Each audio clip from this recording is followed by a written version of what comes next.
Hello there! Today I'll be reading Tootle. Far, far to the west of everywhere is the village of Lower Train Switch. All the baby locomotives go there to learn how to be big locomotives. The young locomotives stream up and down the tracks trying to call out the long, sad toot of the big locomotives. But the best they can do is a gay little tootle. Lower Train Switch has a fine school for engines. There are lessons in whistle blowing, stopping for a red flag waving, puffing loudly when starting, coming around curves safely, screeching when stopping, and clicking and clacking over the rails. Of all the things that are taught in the Lower Train Switch School for Locomotives, the most important one is, of course, staying on the rails no matter what.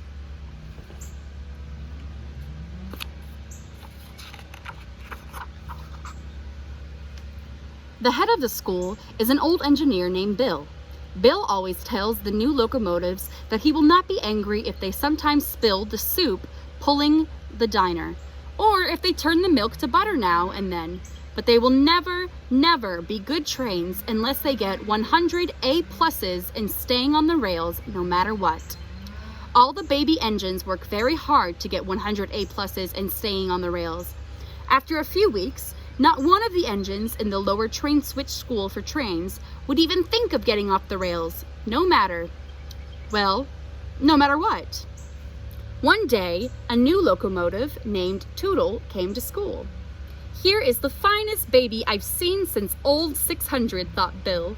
He patted the gleaming young locomotive and said, "How would you like to grow up and be the flyer between New York and Chicago?"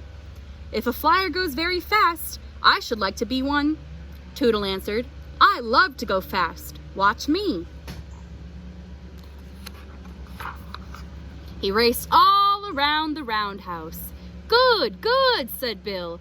"You must study whistle blowing, puffing loudly when starting, stopping for a red flag waving, and pulling the diner without spilling the soup."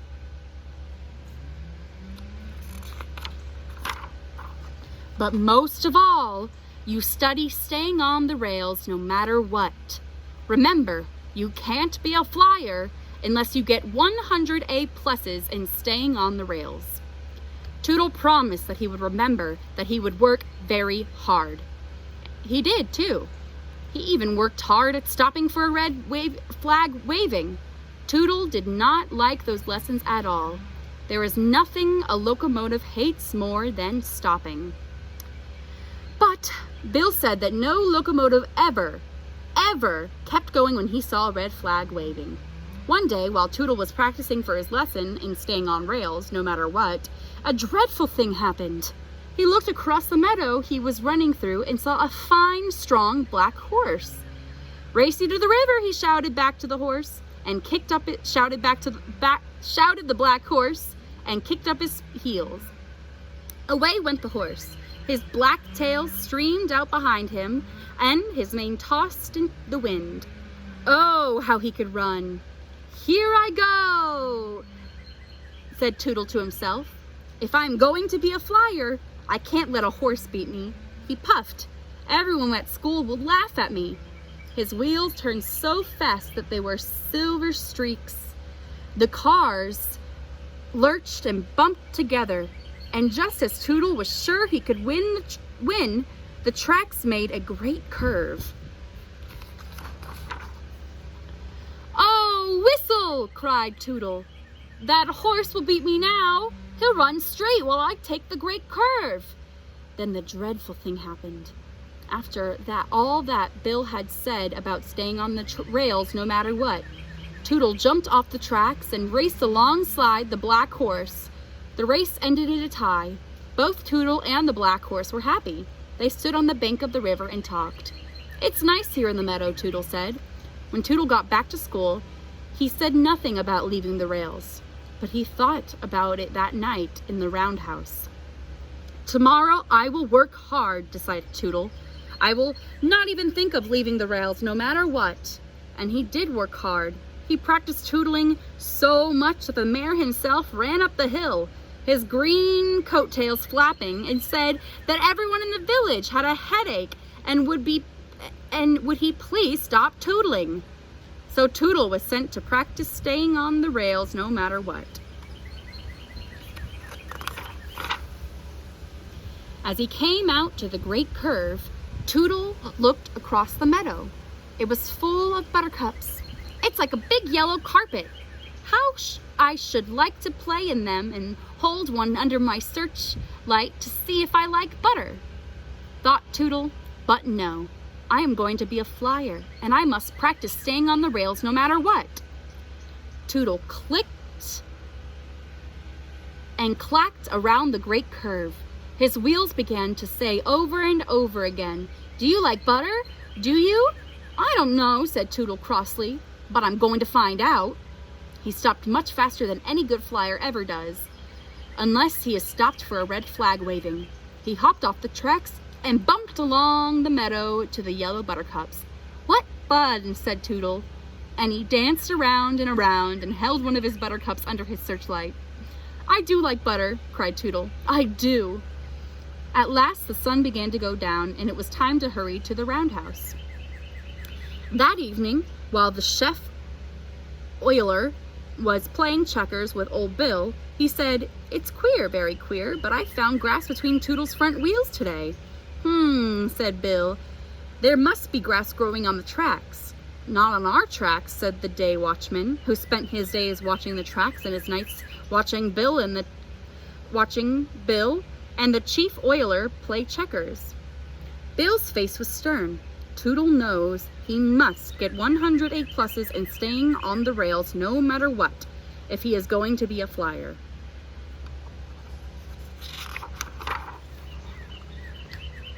Next day, Tootle played all day in the meadow. He watched a green frog, and he made a daisy chain. He found a rain barrel, and he said softly, "Toot! Toot!" shouted the barrel. "Why, I sound like a flyer already," cried Tootle.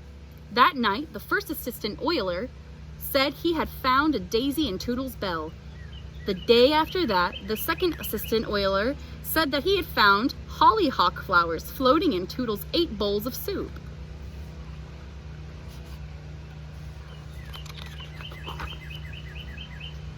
And then the mayor himself said that he had seen Tootle chasing butterflies in the meadow.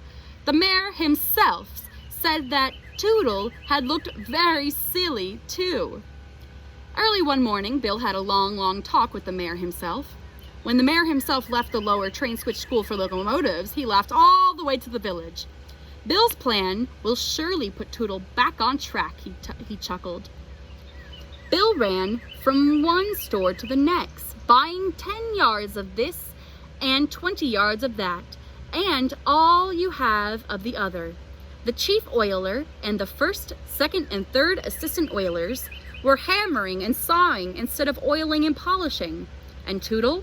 Well, Tootle was in the meadow watching the butterflies flying and wishing he could dip and soar as they did.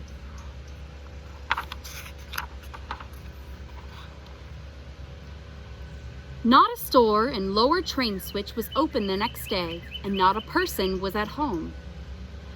By the time the sun came up, every villager was hiding in the meadow along the tracks, and each of them had a red flag. It had taken all the red goods in Lower Train Switch and hard work by the oilers, but there was a red flag for everyone. Soon, Tootle came tootling happily down the tracks. When he came to the meadow, he hopped off the tracks and rolled along the grass. Just as he was thinking what a beautiful day it was, a red flag poked up from the grass and waved hard. Tootle stopped, for every locomotive knows he must stop for a red flag waving. "I'll go another way," said Tootle. He turned to the left, and up came another waving red flag, this time for the middle of buttercups. He went to the right. There was another waving red flag waving. There were red flags waving from the buttercups and the daisies under the trees, near the bluebird's nest, and even one behind the rain barrel. And of course, Tootle had to stop for each one, for a locomotive must always stop for a red flag waving. Red flags, muttered Tootle. This meadow is full of red flags. How can I have any fun? Whenever I start, I have to stop. Why did I think this meadow was such a fine place? Why did I ever see a green flag? Why don't I ever see a green flag?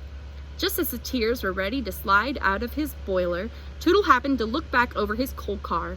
On the track stood Bill, and on his hand was a big green flag. "Oh," said Tootle. He puffed up to Bill and stopped. "This is the place for me," said Tootle. "There is nothing but red flags for locomotives that get off their tracks." "Hooray!" shouted the people of Lower Train Switch, and jumped up from their hiding places. "Hooray for Tootle the Flyer!"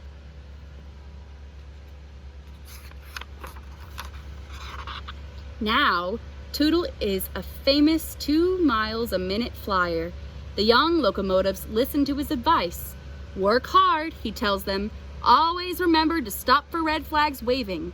But most of all, stay on the rails no matter what. The end.